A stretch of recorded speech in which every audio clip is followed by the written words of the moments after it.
Hey everybody, welcome to Dad's Den of Pop Culture. Today I want to take a deep dive into a set of role-playing game rules.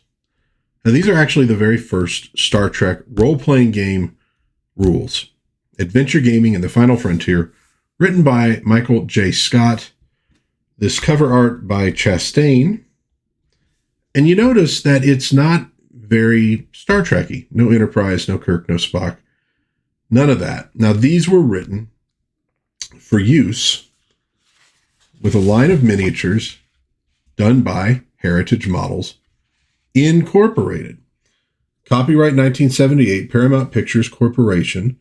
So this is at the point where we're heading into Star Trek the Motion Picture, but it's not out yet. Well, it does say cover illustration by Kathy Chastain. So there's the full name of that artist. So one of the things I thought was cool about these rules is that they specifically are built on the original series and on the Star Trek animated series. So let's take a look. I think what you'll find with these is some similarity to Dungeons and Dragons, maybe even enough that with a little work, you could actually fold these in with Dungeons and Dragons. So we begin with an introduction, which kind of talks about the show and how popular it was on TV and why it was so popular.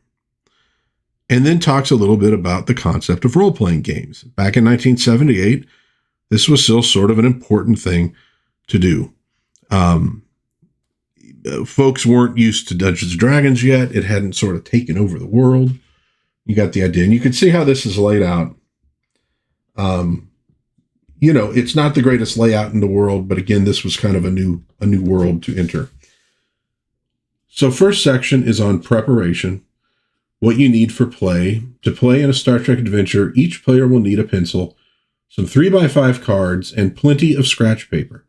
The mission master, okay, I like that, will need all the above and will also require at least one set of percentage dice, one set of polyhedra dice, and plenty of regular 6-sided dice.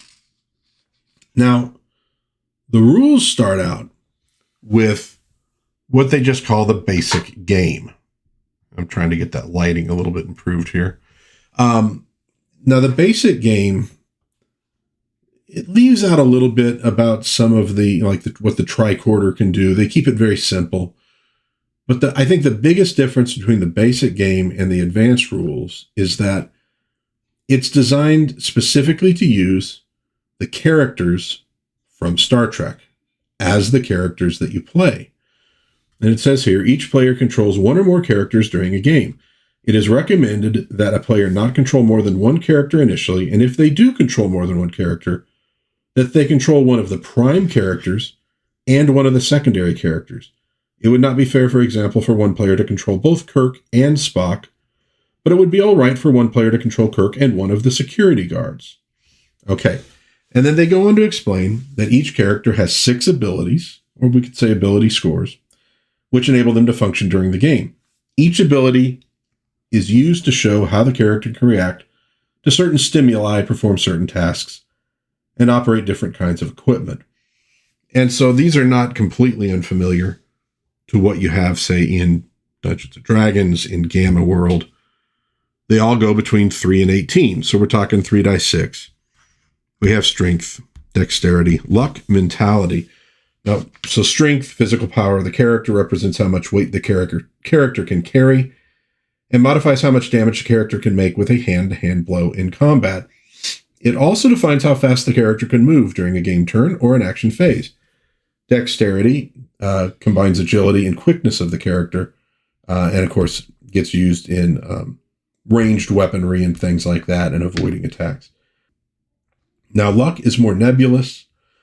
It helps the character defend when in combat, and it is also used to modify saving throws when the character needs them. And there really is only one kind of saving throw, different modifiers, but one saving throw in the game, or one system. So it's not like say 3rd edition with the, well, actually it's maybe a little bit more like 3rd edition with the fortitude, reflex, etc., because of the way abilities modify.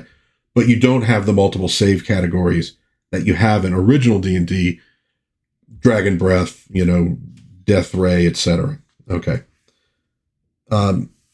Mentality is not just IQ, but also the measurement of the character's ability to understand strange devices and a definition of the character's psionic ability. So yeah, they do have psionics, and you remember from the second pilot, obviously, psionics come into that quite a bit. We have charisma. You can kind of assume how that works. And it says more leadership than physical beauty. And constitution. Now, constitution in this game, it does what constitution does in, say, Dungeons & Dragons, but it also serves as the character's hit points. Okay. So next up, we have the Star Trek personalities. So let's look at Captain James T. Kirk. Strength 13, Dexterity 14, Luck 15, Mentality 14, Charisma 16, Constitution 13. He is part of command. He has a Phaser 2. So remember, there's like a Phaser 1 and a Phaser 2. They're different versions of the Phaser. A communicator. He is Class 2, hand-to-hand, +2 to initiation, +5 in hand-to-hand combat. That'll come up as we talk a little bit about the combat and such. So we have Commander Spock, Lieutenant Commander Scott, Dr. Leonard McCoy, Lieutenant Uhura, Lieutenant Sulu, Ensign Pavel Chekhov, Yeoman Janice Rand, Nurse Christine Chappell, Lieutenant Maress, Lieutenant RX. Now, these are two of the characters from the cartoon. Maress is the Catian, so she's sort of a cat person. You could say, I don't mean like, she has a lot of cats and I'm such a cat person. No. She actually is sort of a humanoid feline. Lieutenant RX has the 3 legs, the 3 arms. And you notice this was done by whoever owned the book before. They changed Lieutenant Maress's charisma from 12 to a 16. So apparently they rather liked the little cat woman. But then we also get Captain Koloth of the Klingon battlecruiser Divisor, Strength 13, Dexterity 14, Luck 10, Mentality 12, Charisma 9, Constitution 13. Disruptor Communicator, Class 2, hand-to-hand, +2 to initiation, +5 in hand-to-hand combat. And it goes on with Lieutenant Korax, a standard Klingon soldier, Sub-Commander Tal of the Romulan Star Empire, standard Romulan soldier, a basic Gorn, just your basic Gorn. We'll look at that real quick. Strength 25, Dexterity 7, Luck 10, Mentality 12, Charisma 7, Constitution 22. So that's a tough dude. Sonic Disruptor, Communicator, Class 0, hand-to-hand, which means not a lot of fighting skill because he relies on strength. Armor of 4. Now, most of them don't have that, but they have those tough hides. Plus -2 to initiation, +11 in hand-to-hand. We have the Chuffed Captain. So the animated episode that has the Kzinti in it, the Chuffed Captain is the leader of the Kzin. There's the Kzin warrior. And standard Starfleet security guard. What's his luck? 9. Not the greatest luck there. So now we get the set of rules that we're going to use when we're actually playing the game. We have learning, and they tell you how you figure out how some device might work. And it says here, and obviously mentality is the key. Player will roll 3 dice. If the total is equal to or less than the character's mentality, then the character will grasp some understanding of the alien device or process, and the mission master must give the player some information concerning it.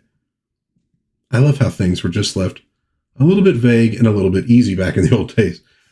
Sometimes other character attributes must be brought into play at the judgment of the mission master. For example, if the alien device being investigated is constructed in such a way that it requires the character to be very dexterous, then a 3 dice roll would have to be made based on dexterity as well as mentality. If a character has a tricorder, this would greatly enhance their ability to understand and learn. Aside from the tricorder's ability to detect life forms and energy sources, refer to basic game equipment list, when a character uses a tricorder to analyze an alien device or life form or other process, subtract 5 from the dice roll. So you're rolling against the ability scores, essentially. Psionics is similar. The advanced rules give you several different kinds of psionic powers, but this primarily covers what Spock can do. Saving throws. Occasionally, a character will encounter something which only luck would enable him or her to avoid. Examples might be the possibility of falling through an unseen trapdoor, or entering a room and seeing or not seeing a hypnotic screen before it's too late. Saving throws are also made to see if a character is surprised by an alien creature or being. Roll 3 dice. If the result is equal to or less than the character's luck attribute, then the problem has been successfully evaded or dealt with. This roll is modified by the appropriate attribute, which would affect the outcome. So this is how the modifiers are going to work. For example, if a character has a luck of 9, but a dexterity of 16, he would only have to roll 13 or less to evade falling through the trapdoor or any other situation involving the character's dexterity or agility, because he would subtract 1 for each number over 12 in dexterity. Likewise, if his dexterity was less than 9, 1 would be added to the roll for each number less than 9. You would modify the saving roll according to the situation. Dexterity would modify a saving roll involving movement. Mentality would modify a roll involving wits, and so on. So probably something like charisma to avoid being seduced by Captain Kirk. Maybe not. It is up to the mission master to determine the appropriateness of a modifier. So, as with a lot of old school rules, it sort of gives you the rule backwards. Probably should have told you right up front, this is how ability modifiers work. Every point above 12, every point below 9, positive or negative. They tell you a little bit about how the transporter works, and keeping it to a range of 12,000 kilometers because of the ability, for example, for characters to, every time they run into trouble, just teleport out of it, which would not really be what you want to do in a good game. So we get basic game combat rules, 4 phases, and just say each action phase is about 2 to 5 seconds long. Number 1, decision. Number 2, initiation. 3, execution. 4, record keeping. Decision is basically, what are you going to do on your turn? You can move up to the character's full movement in any direction, etc. Move up to half and perform a hand-to-hand attack. Move up to half and do a ranged combat, or perform just ranged, or perform hand-to-hand combat. Reload a ranged weapon, stand up, or lie down. Initiation is essentially in order of dexterity. If 2 characters have the same dexterity, they may roll 1 die each to determine who will act first. So you only have to do roll for they say initiation. All of us old D&Ders would say, roll for initiative. So it's primarily just by dexterity. You can roll if there's a tie. Execution is basically making the attack. Record keeping is, how much energy did you expend, ammunition, did you take damage, etc. So here's where we're going to have hand-to-hand and ranged combat. It does tell you here the movement, though. All characters can move up to 10 meters in an action phase. If a player decides that his character will move and fire, the character could move up to 5 meters and then fire, with an appropriate modifier to hit probability. There you go. And if you move away from a character from hand-to-hand, they get a free attack against you, and you don't get to attack first. If a character plans to move and attack or fire, the movement is performed first. So you don't get to attack and then move. And they do say you should use a little 19 millimeter hexagonal grid like is in the book. You see that? That really takes me back to Gamma World too. Remember them having that maybe on the back of the book. So hand-to-hand combat. You roll 1 dice. You modify the number rolled according to your hand-to-hand class. So you remember like Kirk was class 2 hand-to-hand combat. Your strength modifier, they don't call that out, but that's what they mean, and your dexterity modifier. And they do, with these characters, have the +5 in hand-to-hand. That sums up the modifiers for Kirk or for whoever. So you don't have to add it up real quick. Obviously, if you were making your own character, you would want to, keep that handy too. The defending character also rolls 1 dice in the defense and modifies the number rolled according to hand-to-hand class and luck, the defense roll is subtracted from the attack roll. A positive result affects the defender, and a negative result has no effect. The attacker's die roll is modified +1 for each number above 12 and or -1 for each number below 9 in strength and dexterity. So obviously, just like with the saving throws. The attacker's die roll is further modified +1 for each hand-to-hand class rating. Captain Kirk has a strength of 13, a dexterity of 14, and hand-to-hand class of 2. His total hand-to-hand combat modifier would be 5. If Kirk rolled a 4 for hand-to-hand combat, the roll would be modified to a 9. Okay. The defense roll is modified +1 for each number above 12, -1 for each number below 9 in luck, and is also modified by the character's hand-to-hand rating. Thus, Lieutenant Corax would have a defense modifier of 3. If Corax rolled a 2 in defense to Kirk's attack, it would be modified to a 5. Now, that's one thing that I kind of took issue with, and I would maybe be tempted to change. That the defense only has 1 modifier, the attack has 2. Seems to me that a hand-to-hand defense, adding in a dexterity modifier would also make sense there, and would keep things even. Otherwise, the attacker, whoever the attacker is, always has an advantage against the defender, at least a small one, unless they have really low scores and the defender has a really high luck. But all things being equal, they'd have more of a benefit. So if Kirk made a hand-to-hand attack on Corax with the die rolls described above, the result would be that Corax would take 4 hit points of damage. 9 minus 5 equals 4. Damage points affect the character's constitution. Lieutenant Corax's constitution would be reduced from a 13 to a 9. I like this next bit. If a character lost 1/2 or more of their current constitution points in one attack, the character is knocked out and falls to the ground. So, it's most likely that characters are eventually going to get knocked out. Because again, he now has that constitution of 9, which means if we get the same attacks as before, it would reduce it to 5, right? Which means now you only need to do 3 points of damage in order to knock him out. You get the idea. It gets easier to knock the character out as you go through rounds. Now, you could still potentially kill somebody, but as with the episodes, more often than not, people are going to be knocked out rather than killed in combat until maybe, Lieutenant Worf shows up. And it would be kind of fun to do this game, but do it with the, stats for the next generation characters and things like that. A character may only attack towards the front, and they kind of tell you what that means here, but it's all pretty obvious. If a character makes a hand-to-hand attack from behind another character, the attacking character may add an additional 4 to his or her die roll. So that's going to really increase your chances to knock somebody out, which again is very television combat. Hitting somebody, clunk on the back of the head, they knock out. Okay. Ranged combat, a little bit similar, but some differences here. What you do in this one is you roll a die to hit, and then roll appropriate number of dice for damage if a hit is made. As in hand-to-hand combat, the defending character rolls 1 die in defense, modified by luck. The defense number being subtracted from the damage number to obtain the actual hit points subtracted from the defender's constitution.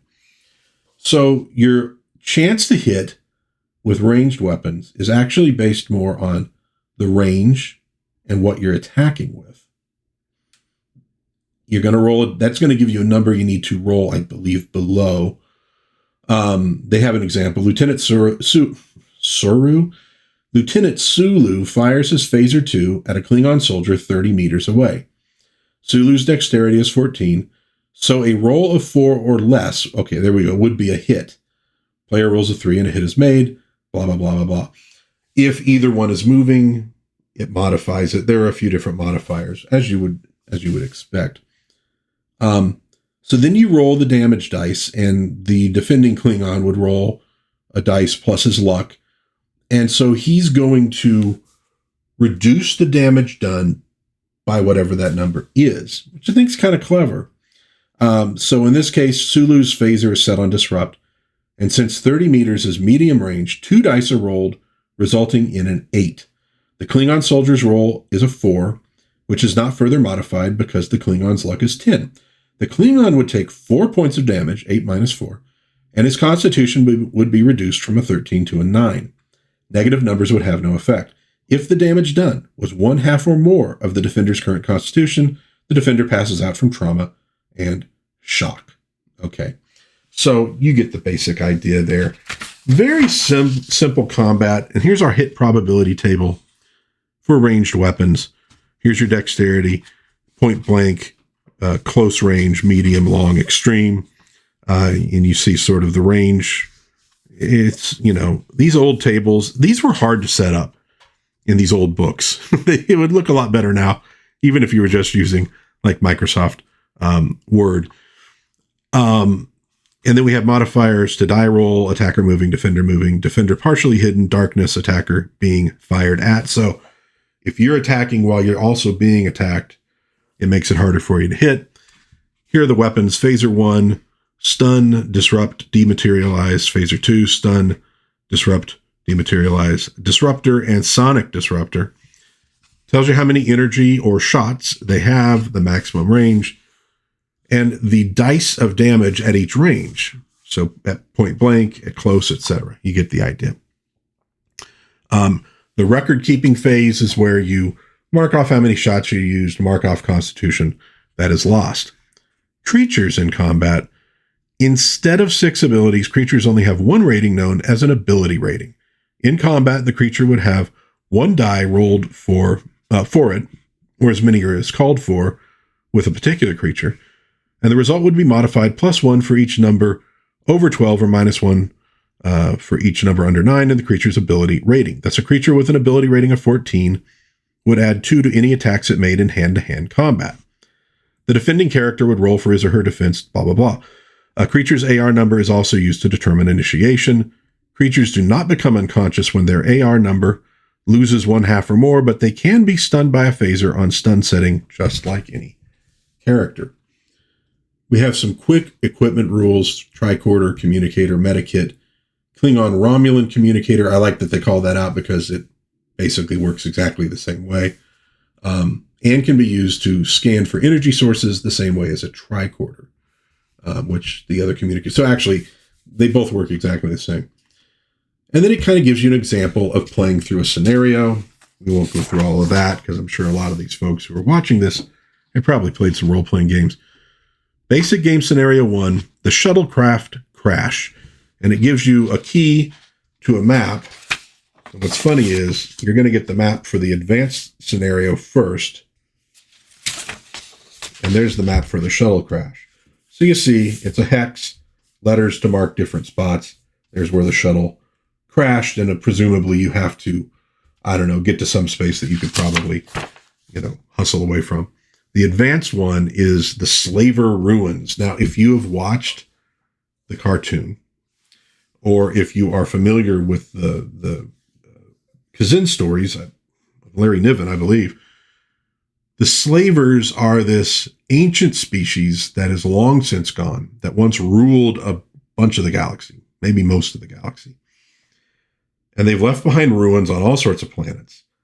And they have these stasis boxes. Now, in the animated episode, the competition between the Kzin and Starfleet is over one of these boxes. Whatever's in it does not decay at all. It's in perfect stasis. And great leaps in technology have been found in these things. In fact, they make a note that a flying belt was found on Earth's moon in a stasis box at some point. And one can imagine that played a big part in the ability for human beings to, for example, have spaceships in like 1990 or the early 90s, like the one Khan escaped in, that appeared to have artificial gravity on it already. So when you're thinking about how Starfleet advanced technologically in the series, apparently these stasis boxes may have played a part. So anyways, we got our map, we got our scenario. You could make up your own scenarios. You could probably base them on all sorts of sci-fi shows. So this section now is for advanced play. They give you rules for character creation, so you can make your own. They give you advanced game psionics with different powers, empathy. You remember the empath. Good episode. A lot of people have trouble with it, but I think it was a pretty good episode. Telepathy, telekinesis, clairvoyance, precognition, mind control, teleportation, special empathy, and this actually does call out Jim from that episode. If a character becomes an empath, there is a 5% chance that the character will be a special empath like Jim on the Star Trek show, The Empath. This ability allows the empath to remove another's damage points right up to the point of death. The drawback to this system is that the empath then has the damage. Okay, you get the idea. We then get essentially our little Star Trek monster manual. Oh, I should mention, you after damage, you regain constitution points. I think it said 1 per game turn, something like that. The meta kit can bring more health back quickly. But you get the idea. This is not a game about going like into a dungeon and slaying everything. It's more like the episodes. It would probably be, Kirk banking off a wall and hitting an Andorian in the face with his butt and knocking him out or something like that. So, here are the plants, animals, and even stranger life forms that appeared on Star Trek during its 3 seasons and the animated shows. So we have Andorians. We have Aquans. That was from an animated show. Basto, which I think should be Blasto, Neuron, flying parasites. There's the Catians, the tawny-colored cat-like humanoids. Capellan Power Cat, Capellans, Dromians, Edoans, that would be RX. Elasians, M3 Green, which was an insect guy from actually a really good episode of the Star Trek animated series that is very Dungeons and Dragons. They get a party together and have to go find a ruin to get something out of it. Giant dryworm, Glommer, Gorn, Gossamer mice, Halo fish, Hate entity. So if you want to redo the episode with Kang in it, you could. The Horta, humans, Klingons, Kzinti, Lactrans, Lamatia, Medusan, Melkot, Metron, the M113 creature, Salt Vampire, which, well, maybe there is another one hiding out there somewhere. Mugato, Oranians, Orions, Philosians. And they do mention humanoids with dark green to light blue skin for the Orions because they were light blue in the animated episode. They weren't necessarily supposed to be. I played them as being, when I was making a campaign for this, and I was really doing it just for fun and because I enjoyed studying up on Star Trek, I used a lot of images of aliens from other sources, something that players could run into. And pretty much if it was a humanoid with different colored, skin, like red or whatever, a brightly colored skin, I just treated them as Orions. Philosians, pod plant, Retlaw plant, etc. So Romulans. You get the idea. The score, very cool. Birdmen, who are from the animated series. If you've never watched the Star Trek animated series, you really should. It's actually quite good. A lot of the original cast doing their voices, basically everybody but Chekhov. And Scotty doing most of the other male voices. Uhura, I think Scotty and Uhura instead of Doohan and Nichelle Nichols. Should use the actors' names. Doing most of the male and female voices in addition. But it was a really solid cartoon, especially for kids. They give you some rules on creating alien creatures, general type and shape, basic size, and you can do it randomly. Because this is role-playing games from the 70s, guys. If you can do it randomly, then you do. And creatures in combat gives you a little bit more idea of how to do that. We have advanced game equipment table, anti-contamination suit, backpack, etc., chronometer, phaser bore, Feinberger. I'm not sure what that is. It's used to trace energy sources. Okay. Telefocals, voter, artificial voice box. You get the idea. And it gives you descriptions of some of these things too. The agonizer, how they work, filter mask, a mace, a long sword. That's where you could really bring in some D&D characters into Star Trek and just have them play using these rules instead of the ones that maybe they're used to. So all in all, it's a pretty simple game. There are advanced combat rules too. You see hand-to-hand weapon table. So gives you a modifier to your initiation, range of deployment. So in other words, how long it is, a defense modifier, and damage dice instead of doing damage the way, well, I mean, I guess the other combat rules are just hand to hand. So if you're using a weapon, you would use damage dice instead of just based on what your roll was. And maybe advanced range weapon combat there too. Advanced range weapons table, reload time, armor and shielding, grenade type weapons, miss locations, so how far off you miss probably with a grenade, and some stuff on creating your own scenarios, interstellar police, space salvage, war, landing party. You get the idea. And it does even say you could also do like a Klingon party. You know, you could play Romulans if you want to. One thing I like, this is sort of its appendix in. Considerable ideas can be gained from the following sources. The Starfleet Technical Manual. I got that. The Star Trek Concordance. I got that. The Making of Star Trek. I got that. The World of Star Trek. I don't think I have that. Star Trek Logs 1 to 10. Star Trek 1 to 12 from Bantam Books. The Star Trek Blueprints. The Star Trek Medical Reference. I'm pretty sure I got that.